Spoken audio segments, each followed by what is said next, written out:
Ko'pchilik stiralkalarda bor rejim, gigiyena rejimi haqida.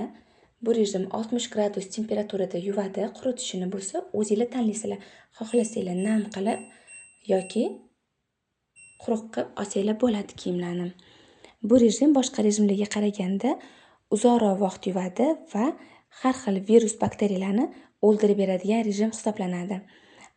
Bunda qanaqa kiyimlarni yuvsa bo'ladi? Detskiy kiyimlar, plyonkalar, chunki bilasizlar, chaqaloqlarning terisi har xil kimyoviy vositalarga ta'sirchan hisoblanadi. Yana pastelli belyonlar yoki ichki kiyimlar, oshxona sochiqlari, banni sochiqlar yoki bir xil katta insonlar ham parashok hidini yoqtirmaydi yoki terisi shu parashoklarga allergichniy. Shunaqa allergichniy insonlar ham shu rejimda yuvsa yaxshi bo'ladi.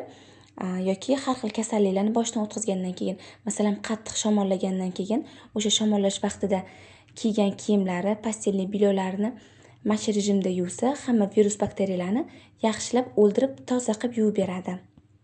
Bu rejimda qanaqa matolarni yuvsa bo'ladi? 60 gradus temperaturada yuvgani uchun sun'iy matolarni yuvsa bo'lmaydi. Masalan, sintetika matodan bo'lgan kiyimlarni yuvib bo'lmaydi. Paxtadan bo'lgan tabiiy matolarni yuvsa bo'ladi yoki lyon matosini ham shu rejimda yuvsa yaxshi bo'ladi.